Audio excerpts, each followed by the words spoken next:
भाई नथिंग ने एक ऐसा काम कर दिया जो किसी ने सोचा भी नहीं था। उन्होंने अपनी एक ब्रांड न्यू सीरीज लॉन्च कर दी है, बी सीरीज, जिसका पहला स्मार्टफोन इंडिया में लॉन्च होने वाला है 7 जुलाई को, जिसका नाम होने वाला है नथिंग फोन 4B। अब इसके अंदर इंटरेस्टिंग क्या है, देखो सबसे पहला पॉइंट आपको पता है, इस टाइम अगर हम बजट स्मार्टफोन ढूंढने जाएंगे ना तो बिल्कुल भी नहीं मिलेगा। एक ऑलराउंडर फोन ढूंढना बड़ा मुश्किल हो गया है अंडर 30,000, और खास करके लोग CMF फोन का बड़ा इंतजार कर रहे थे, लेकिन नथिंग के CEO ने खुद कंफर्म करा है कि हम लोग CMF सीरीज को डिसकंटिन्यू कर रहे हैं due to high prices of RAM. आप लोगों को भी पता है कि कितने ज्यादा प्राइसेस हाई हो चुके हैं, जिससे स्मार्टफोन पे बहुत इंपैक्ट पड़ा है। जो फोन 20,000 का था वो 30,000 में मिल रहा है, तो प्राइसेस काफी हाई हो चुके हैं। तो CMF फोन तो नहीं आ रहा है, लेकिन ये नथिंग का एक बजट फ्रेंडली स्मार्टफोन लॉन्च होने वाला है, नथिंग फोन 4B। तो कह सकते हैं CMF डिसकंटिन्यू नहीं हुआ है, बस नाम चेंज करके नथिंग फोन 4B रख दिया है। तो जानेंगे आज की वीडियो में आखिर कैसा ये स्मार्टफोन होने वाला है, क्या क्या तगड़े फीचर्स लेके आने वाला है। अगर आप लोग चैनल पर हो सब्सक्राइब कर लेना, ऐसी interesting tech updates and smartphone reviews आते रहते हैं। बाकी वीडियो पसंद है लाइक जरूर कर लेना। So without wasting any time बढ़ते अपनी वीडियो की तरफ। पहले ये समझते हैं कि बी सीरीज आया कहां से। देखो ये बिल्कुल एक अफोर्डेबल सेगमेंट होने वाला है नथिंग की लाइनअप में। इसे ऐसे समझो, पहले नथिंग फोन 4A Pro आया,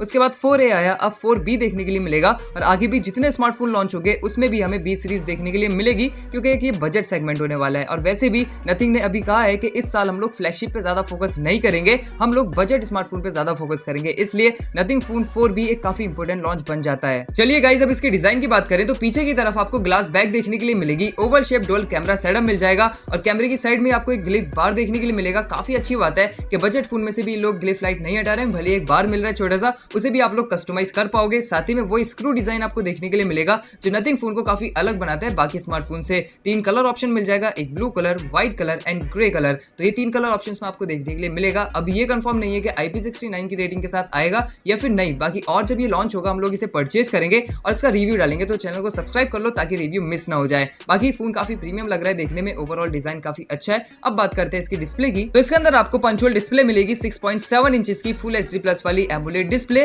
फ्लैट डिस्प्ले रहने वाली है, 120 हर्ट्ज का रिफ्रेश रेट मिलेगा, तो फोन काफी स्मूथ चलेगा। साथ ही में कलर्स वगैरह काफी वाइब्रेंट मिलेंगे ड्यू टू एमोलेड डिस्प्ले। तो मल्टीमीडिया अगर आप कंज्यूम करते हो, आप कंटेंट वगैरह कंज्यूम करते हो, तो डिस्प्ले काफी पसंद आएगी आपको। स्पीकर्स की बात करें तो अभी कंफर्म नहीं है, लेकिन काफी हाई चांसेस है कि इसके अंदर हमें स्टीरियो स्पीकर देखने के लिए मिले। अब परफॉर्मेंस की बात करें तो इस फोन के अंदर में मिलने वाला है स्नैपड्रैगन 6 Gen 4 वाला प्रोसेसर, 4nm पर बेस्ड LPDDR5X की रैम रहने वाली है। ये वही प्रोसेसर है जो हमें Realme P3 के अंदर देखने के लिए मिला था। काफी बैलेंस परफॉर्मेंस निकाल के देता है। जैसे कि मैंने आपको बताया, ये एक बजट स्मार्टफोन रहने वाला है, ऑलराउंडर स्मार्टफोन होगा, तो सारी चीजें हमें देखने के लिए मिलेगी। ऐसा नहीं है कि बहुत हाई परफॉर्मेंस निकाल के दे दे, लेकिन कैजुअल गेमिंग, डेली टास्क बहुत स्मूथ आपके करवा देगा ये। तो काफी अच्छा प्रोसेसर दे रहे हैं, एक डिसेंट परफॉर्मेंस आपको ये निकाल के देगा। और इसके अंदर हमें 2 वेरिएंट्स देखने के लिए मिलेंगे, 8GB 128GB and 8GB 256GB। इसके अंदर हमें एक्सपेंडेबल स्टोरेज का ऑप्शन नहीं मिलेगा। अब इसकी बैटरी की बात करें तो वो सुनकर आप थोड़े से डिसअपॉइंट हो सकते हो, क्योंकि इसके अंदर हमें मिलेगी 5400 mAh की बैटरी। तो इसके अंदर बैटरी बैकअप थोड़ा कम रहने वाला है। साथ ही में 33 वाट का चार्जर मिलेगा। इतनी फास्ट चार्जिंग भी नहीं है, क्योंकि इस बजट के अंदर हम लोगों को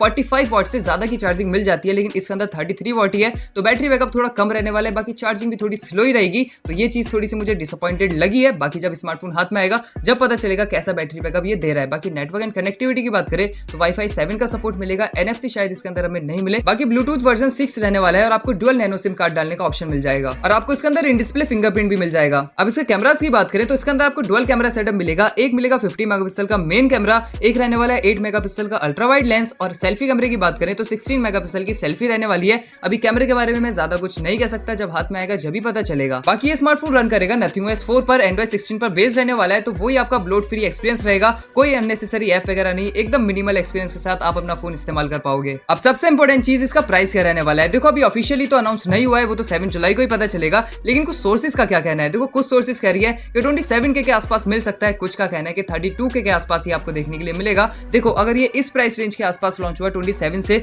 32 के आसपास, तो ये डायरेक्ट कॉम्पीट करेगा iQOO Z11 5G से, Motorola S70 Fusion से, और अगर ये 32 के ऊपर चला गया तो Redmi Turbo 5 एक काफी अच्छा स्मार्टफोन है मार्केट के अंदर, तो ये डायरेक्ट कम्पीट करेगा इन स्मार्टफोन से। बाकी आप लोग वेट करो 7 जुलाई तक का। अगर ये 30,000 से नीचे आया तो काफी ब्लॉकबस्टर डील रहने वाली है, और अगर ये 30 से ऊपर गया तो अपने लिए प्रॉब्लम क्रिएट करेगा, क्योंकि कंपटीशन फिर काफी है 30,000 सुपर मार्केट के अंदर। तो दोस्तों आप लोग मुझे कमेंट्स में बताइएगा ये किस प्राइस रेंज पे लॉन्च होना चाहिए अकॉर्डिंग टू यू, और अगर ये 30,000 से नीचे आया कि आप लोग इसे परचेज करोगे या फिर नहीं। आई होप आप लोगों को वीडियो पसंद आई हो। कोई भी डाउट रहेगा कमेंट्स में जरूर पूछेगा, सबके आंसर करने की कोशिश करता हूं। और मुझे एक बात और बताइएगा, Redmi Turbo 5 का आपको रिव्यू चाहिए, काफी अच्छा स्मार्टफोन है, तो वो भी कमेंट्स में बताना। बाकी ये जब 7 जुलाई का लॉन्च होगा नथिंग फोन 4B, हम लोग इसकी डिटेल अनबॉक्सिंग एंड रिव्यू करेंगे, तो चैनल को सब्सक्राइब कर लो। मिलता है नेक्स्ट वीडियो में, तब तक के लिए thank you for watching, bye.